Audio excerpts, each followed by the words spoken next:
You are sitting under fluorescent lights, exhausted, hungry, and someone slides a paper across the table. They say, "Just sign here, we will explain everything after. Watch out." That paper may not be a receipt. It may touch voluntary departure, removal, bond, appeal rights, custody, or statements they can use later. I have seen this happen over and over again. People sign because they think cooperation equals safety. Not true. So how do you know what you are signing when the person holding the paper controls the room? And the first trap is that the officer's confidence makes the paper sound less dangerous than it really is. I am an immigration lawyer, and here is the reframe. A signature is not manners, it is a legal act. In this video, you will learn what to say, what to ask, what not to sign, and when to demand a lawyer or an interpreter before anything moves forward. And no, being polite does not mean handing over your rights because someone sounds impatient. Now, this is education, not personal legal advice. Your safest move can change depending on your status, your location, your criminal history, prior orders, or pending applications. But the pattern is predictable. First, we decode the phrases, then the documents, then the exact scripts, then why legal help changes outcomes. So let us start with the phrase that should make your ears ring immediately. We will explain it after. Trap number 1 is the phrase, "It is just a form." Watch out for that. A form is not automatically harmless because someone says it quickly, says it casually, or points to one blank line at the bottom. The moment you sign, the government may later say, "You understood this. You agreed to this. You admitted this fact. You gave up this option." And now your signature becomes part of the record. Think about it. Immigration agencies run on paperwork. Forms create files. Files follow people into custody reviews, immigration court, appeals, bond requests, and future applications. So if someone says, "Sign here and we will explain everything," your answer is simple. I will not sign anything until I have read it, understand it, and have had the chance to speak with my lawyer or an interpreter. Say it calmly, repeat it if needed. You are not being difficult. You are making sure the record is accurate before your name gets attached to it. But the next trap is even more dangerous, because it sounds like a shortcut to freedom. This is the one that gets people. They say, "If you want to go home, sign here." And that sounds simple. Home means your family. Home means your bed. Home means out of that detention center. But in immigration custody, go home can mean two completely different things. It can mean release from detention, or it can mean removal from the United States. Big difference. Picture someone exhausted, scared, barely sleeping, hearing, "You want freedom? You know what you have to do." In that moment, signing feels like the fastest way back to life. But what if the paper is not about release? What if it is a deportation order, a withdrawal, or an agreement to give up a case? Vera reported the case of Julian, who had a strong immigration case, but detention pressure pushed him so hard that he considered signing deportation papers just to escape confinement. His lawyer stopped him.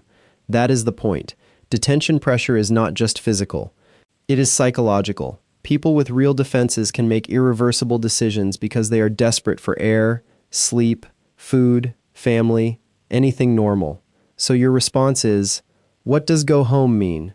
Released here or removed from the United States? I want that explained before I sign. Now watch the next phrase, because this one is designed to make you feel guilty for slowing things down. They may say, "If you have nothing to hide, just sign." Not true. Refusing to sign a document you do not understand is not an admission of guilt. It is basic legal self-protection. The emotional reaction says, "I do not want to look difficult." I get that. Nobody wants to make the officer angry. Nobody wants to seem suspicious. But the strategic response says, "I need to know what this document says before my name goes on it." Because immigration law is not simple. A date can matter. An old address can matter. One entry, one exit, one arrest, one prior order you forgot about, all of it can change what that paper does to your case. So if someone pushes the pen toward you and says, "We will explain after," your answer is calm and direct. I am not refusing to cooperate. I am asking to understand what I am being asked to sign. That sentence matters. It separates cooperation from blind agreement. But even if you ask to read it, there is another problem. What if you cannot actually understand the language in front of you? Trap number 4 is signing without an interpreter. Watch out for this one, because a rushed translation is not the same as understanding the document.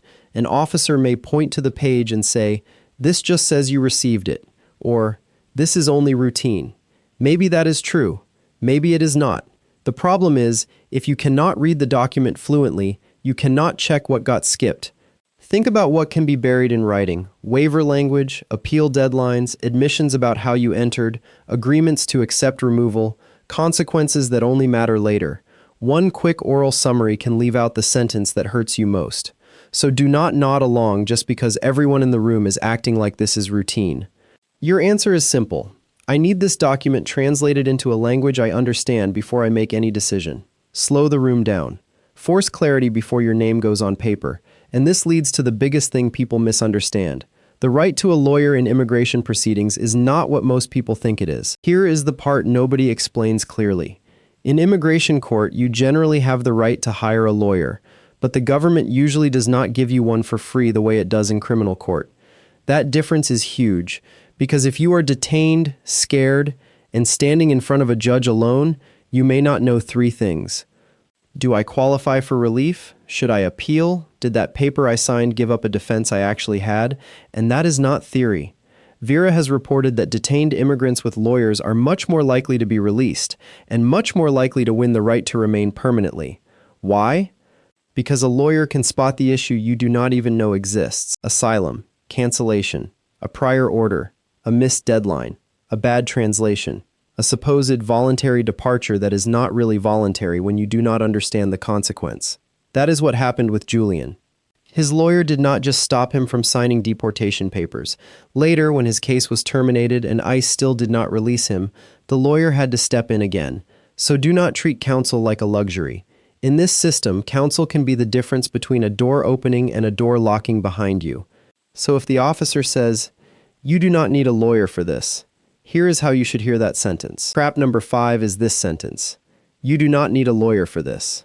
Watch out for that one, because the person saying it may sound calm, they may sound helpful, they may even act like they are saving you time. But they are not your legal advisor. They are not there to explain every possible consequence for your case. What he really means is often, "We want this process to move without legal resistance." So how do people mess this up? They argue. They say, "You are lying," or "I know my rights," or they insult the officer. Bad move. That escalates the room, and it does not protect the paper in front of you. The better response is boring, calm, repeatable. Say this: "I want to speak with an immigration attorney before signing any document that affects my case, custody, removal, appeal, or rights." That sentence matters because it names the danger zones. Case, custody, removal, appeal, rights. If the document is harmless, they can explain it in writing. If it is not harmless, you just slowed down the trap. Now let us make this practical. What are the exact things you check before any signature? Here is the 5-point signature check. First, ask, what is the exact title of this document? Not paperwork, not a form. The title. If they will not name it, you do not sign it. Second, scan for danger words: removal, deportation, voluntary departure, stipulated removal, waiver, appeal, admission, custody, bond, or release conditions. Those words are not decoration. They can change what happens next. Third, look for blanks: empty lines, empty boxes, missing dates. If a blank can be filled in later, it can be filled in against you later. And if the statement says something happened, make sure it is true before your name goes under it. Fourth, ask what deadline starts when you sign. Today, 10 days, 30 days, because some signatures do not just confirm information, they start a clock. Fifth, ask for a lawyer, accredited representative, or interpreter if you need one. Understanding is not a luxury. It is the whole point, so slow it down. Title, danger words, blanks, deadlines, help. But paperwork is only half the story. The bigger issue is the power dynamic in the room. That is the part people miss. The danger is not always one evil sentence buried on page 3. Sometimes the danger is the room itself, the locked door, the rushed voice, the officer standing over you, the phone you cannot reach, the family member waiting outside with no idea what is happening. Think about it. People do not sign because they are careless. They sign because they are tired, scared, confused, and told this is the only path forward. That pressure is the real villain. So slowing down is not disrespect, it is survival. You are not fighting the officer by asking what a document means. You are creating a record before your name becomes evidence.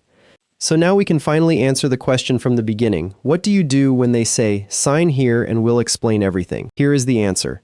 Do not sign first and understand later. Say, I will review it first. I need an interpreter if necessary.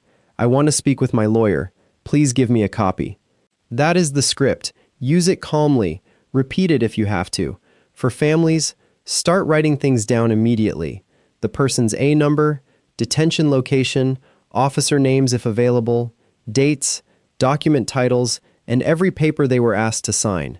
Then contact an immigration lawyer or nonprofit legal service right away. Because the truth is simple. You do not know if the document is harmless until you know what it says, what it does, and what rights it affects. Comment checklist if you want a printable version. Thanks for watching. Next, I will show you what to do when ICE comes to your door or workplace.